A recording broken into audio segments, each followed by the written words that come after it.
Et c'est intéressant parce qu'on est au tournant du Moyen-Âge et de la Renaissance, à une figure comme Paracelse, qui est une figure intéressante, d'abord parce qu'elle, comme en quelque sorte, elle sécularise un peu la pratique médicale, parce que Paracelse lui refusait d'écrire en latin et écrivait en moyen haut allemand, mais il a une cosmologie qui est presque hermétique en un sens. On sent bien qu'il y a des héritages là.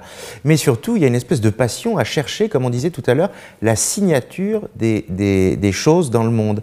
Et pour des esprits modernes, c'est tout de même assez curieux de voir cet homme qui, en quelque sorte, trouve une méthode de pharmacopée qui est à la fois entre ce qui va être la pharmacie, ce qui est déjà la pharmacie, et ce qui est encore l'alchimie.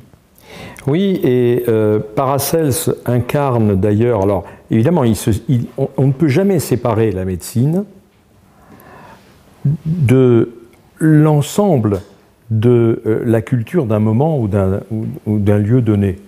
La médecine chinoise est à l'aune de la civilisation et de la pensée chinoise. Médecine japonaise, même chose. La médecine européenne du XVIe siècle est une caisse de résonance, comme d'autres activités humaines, est une caisse de résonance des préoccupations d'un certain nombre de milieux intellectuels, car la médecine est une occupation d'intellectuels de cette époque. Or, on sait, là encore, les historiens de l'ésotérisme ont bien théorisé aujourd'hui que Paracelse est emblématique d'un des courants fondateurs de ce qu'on va appeler l'ésotérisme occidental moderne. Il y a plusieurs courants, Paracelse en est un.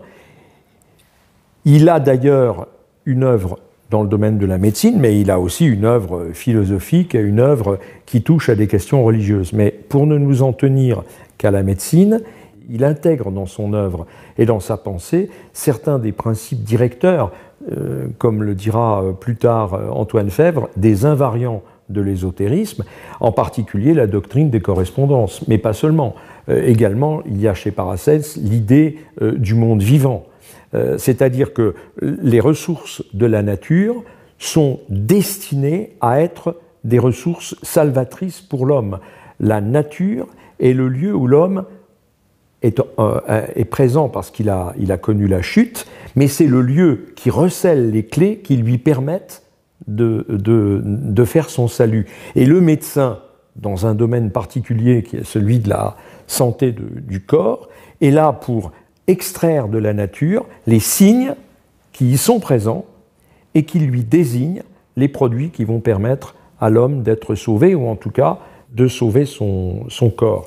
Donc, mais ce faisant, Paracelse rompt avec une tradition médicale antérieure qui était prévalente au Moyen-Âge et qui consistait finalement à répéter en boucle tout ce qu'avait dit Hippocrate, Galien beaucoup plus qu'Hippocrate d'ailleurs, mais aussi tous leurs commentateurs arabes, avec les développements de la médecine arabe, en particulier Avicenne. Et puis les théories aristotéliciennes qui viennent par-dessus. Et bien entendu, dessus. Toutes ces théories philosophiques, avec, à la jonction du XIIIe siècle, finalement, l'abandon de Platon au profit d'Aristote. Donc, cette tradition-là va durer au moins 3 siècles, et pendant ces 3 siècles, jusqu'à l'aube de la Renaissance, on va ressasser en permanence. La médecine n'a pas... la médecine universitaire, la médecine qui enseigne, n'a pas pour préoccupation d'enrichir le savoir médical, mais exclusivement d'être dans la lignée des anciens et de transmettre leur message qui est considéré comme un message définitivement parfait. Donc c'est dans ce contexte-là que Paracelse décide de changer le paradigme de la médecine. S'il s'appelle Paracelse, c'est parce qu'il est contre Celse, Celse étant un compilateur romain tardif qui n'avait fait que relayer tout le savoir médical ancien, et donc c'était un encyclopédiste. Il rejette tout cela et il veut fonder une médecine nouvelle sur une nouvelle vision du monde qui est la doctrine des correspondances. Mais, ce faisant, il se met à regarder d'un œil neuf tout ce que la nature propose.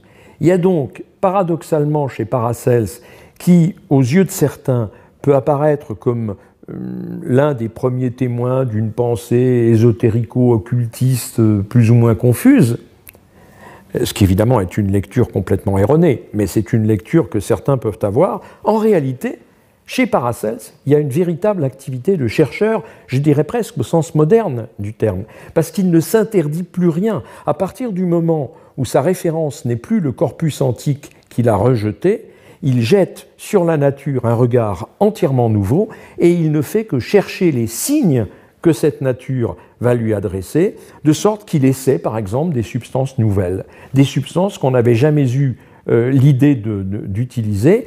Bien entendu, il les manipule, il les fait chauffer, il les distille, et donc il fait apparaître, la chimie moderne l'explique, il fait apparaître des substances nouvelles, des composés nouveaux, auxquels il trouve une action pharmacologique. Donc il y a chez Paracels quelque chose qui peut nous sembler contradictoire, mais qui est extrêmement intéressant, c'est-à-dire qu'il rejette le corpus médical antique, il met en place un nouveau paradigme qui est en fait, qui se situe dans le courant de ce qu'on va appeler l'ésotérisme occidental moderne, mais en réalité, il institue une attitude nouvelle des médecins à l'égard de l'art de la médecine, c'est-à-dire rechercher de nouveaux composés dans la nature, les manipuler et par l'art du spagyriste créer de nouveaux médicaments. Au fond, d'une certaine manière et sans vraiment exagérer les choses, il crée d'ailleurs une école qu'on appellera l'iatrochimie,